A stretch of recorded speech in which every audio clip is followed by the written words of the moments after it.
Welcome to my channel Zona Science, channel yang khusus membahas ilmu pengetahuan alam di tingkat sekolah dasar secara menyeluruh, mulai dari materi-materi dalam setiap tema di kurikulum 2013, materi Olimpiade IPA, dan materi ujian sekolah untuk siswa kelas 6. Tidak lupa akan ada soal-soal dan pembahasan di setiap akhir materi.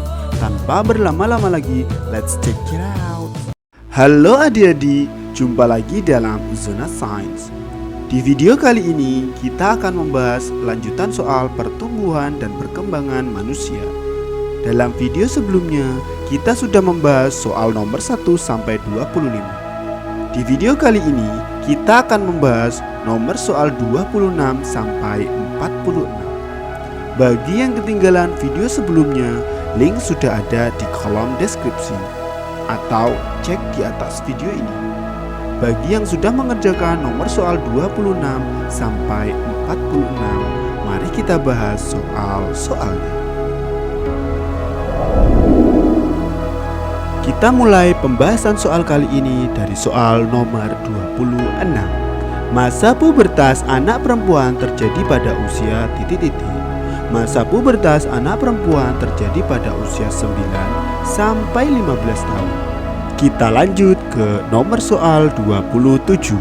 Masa pubertas anak laki-laki terjadi pada usia titik-titik. Masa pubertas anak laki-laki terjadi pada usia 12 sampai 16 tahun. Nomor 28.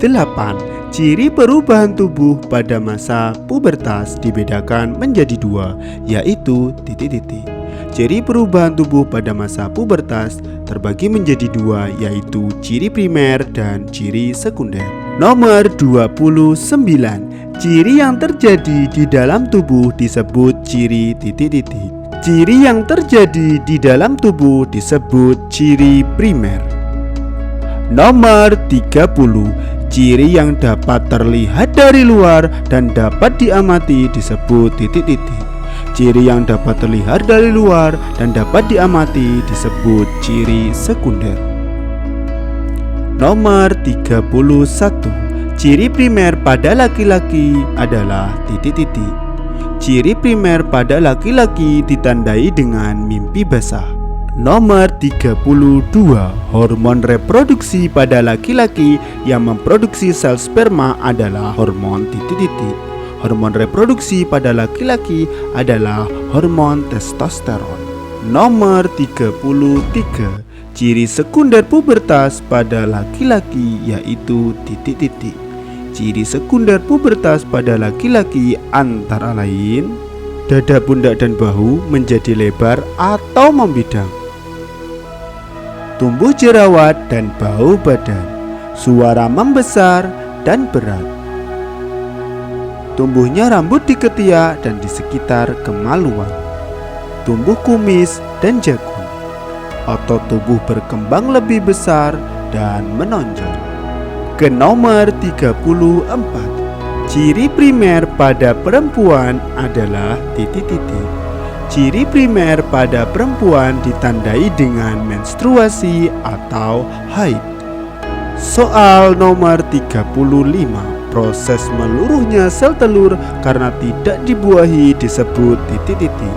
Proses meluruhnya sel telur karena tidak dibuahi dinamakan menstruasi atau haid. Nomor 36. Siklus menstruasi terjadi setiap titik-titik. Siklus menstruasi umumnya terjadi setiap 28 hari sekali. Soal nomor 37. Hormon reproduksi pada perempuan yang memproduksi sel telur atau ovum adalah titik-titik. Hormon reproduksi pada perempuan yang memproduksi sel telur atau ovum adalah hormon estrogen. Soal nomor 38. Ciri sekunder pada perempuan yaitu titik-titik. Ciri sekunder pada perempuan antara lain pinggul melebar dan membesar, payudara membesar, tumbuhnya rambut di ketiak dan di sekitar kemaluan, tumbuh jerawat dan bau badan, kulit menjadi semakin halus, suara semakin nyaring atau melengking. Soal nomor 39. Pada masa pubertas biasanya menyebabkan tumbuhnya jerawat dan bau badan. Hal ini terjadi karena titik-titik. Tumbuhnya jerawat dan bau badan terjadi karena pada masa pubertas telah aktifnya kelenjar minyak dan kelenjar keringat yang dipengaruhi oleh hormon reproduksi. Soal nomor 40. Cara menyikapi masa pubertas dapat dilakukan dengan cara titik-titik. Soal ini merupakan soal yang terdapat dalam buku tema kurikulum 2013. Cara menyikapi masa pubertas dapat dilakukan dengan cara sebagai berikut. 1. Menjaga kebersihan tubuh. 2. Menjaga kesehatan dengan memilih makanan yang sehat dan berolahraga. 3. Berhati-hati saat bergaul dengan lawan jenis. 4. Memilih bacaan dan tontonan yang sesuai umur. Dan yang kelima, rajin beribadah sesuai agama masing-masing. Soal nomor 41. Cara menjaga kebersihan tubuh dan organ reproduksi yaitu titik-titik. Soal ini merupakan soal yang terdapat dalam ujian sekolah tahun 2019. Cara menjaga kebersihan tubuh, utamanya organ reproduksi, dapat dilakukan dengan cara sebagai berikut. 1. Mandi dengan air bersih minimal 2 kali sehari. 2. Menggunakan pakaian dalam yang tidak ketat dan dapat menyerap keringat seperti bahan yang terbuat dari katun. 3. Mengganti pakaian dalam 2 kali sehari. 4. Membasuh organ reproduksi dengan air bersih dari depan ke belakang. Hal ini mencegah masuknya kuman dari anus masuk ke saluran kencing atau saluran reproduksi. 5. Bagi perempuan, saat menstruasi sebaiknya menggunakan pembalut yang lembut dan bersih dan berganti pembalut jika terasa lembab. 6. Melakukan khitan bagi laki-laki. 7. Tidak menahan buang air kecil. Dan yang terakhir, nomor 8, makan makanan yang bergizi dan banyak minum air putih. Ke soal nomor 42. Masa dewasa terjadi pada usia titik-titik. Masa dewasa terjadi pada usia 20 sampai 49 tahun. Nomor 43. Ciri masa dewasa yaitu titik-titik. Masa dewasa memiliki ciri-ciri sebagai berikut. Pertumbuhan tinggi badan telah terhenti. Organ reproduksi berfungsi dengan sempurna. Mampu memecahkan suatu masalah. Pemikiran sudah matang dan sadar akan tanggung jawab. Dan yang terakhir, memikirkan pentingnya pekerjaan dan pendidikan demi masa depan. Nomor 44. Ciri masa lansia yaitu titik-titik.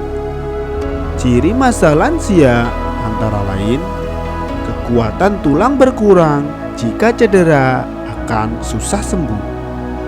Kulit mulai keriput dan rambut beruban. Daya ingat menurun. Kemampuan panca indera menurun. Pada wanita akan mengalami menopause. Nomor 45. Menopause adalah titik-titik. Menopause adalah keadaan wanita yang tidak lagi mengalami menstruasi. Hal ini dikarenakan berakhirnya kemampuan organ reproduksi menghasilkan ovum atau sel telur. Ke soal nomor 46 atau soal yang terakhir. Menopause terjadi pada usia titik-titik. Menopause terjadi pada wanita usia 50 tahun ke atas. Setelah kita bahas soalnya, mari kita cek nilai kalian. Kalian bisa menggunakan kalkulator atau alat hitung yang lainnya agar memudahkan penilaian pada hari ini. Kalian bisa cek nilai kalian dengan cara jumlah jawaban benar yang kalian peroleh, kalian bagi dengan jumlah soal. Lalu kalian kalikan dengan angka 100. Maka akan kalian dapatkan nilai kalian. Jika nilaimu berada di antara 90 sampai 100, great, kalian sudah sangat memahami materi dan bisa lanjut ke materi selanjutnya. Jika nilai kalian berada di antara 70 sampai 89, good, kalian sudah bisa melanjutkan ke materi selanjutnya. Tapi apabila kalian hanya mendapatkan nilai 69 ke bawah, try again, coba lagi dengan menonton materi yang bersangkutan dan kerjakan soal-soalnya. Demikianlah video pembelajaran pada hari ini. Jangan lupa klik like dan share video ini jika bermanfaat. Dan jangan lupa tekan tombol subscribe dan loncengnya agar kalian tidak ketinggalan video-video pembelajaran yang menarik dari Zona Sains. Tetap belajar karena hanya belajar yang membuat kalian menjadi semakin pintar. See you at the next video.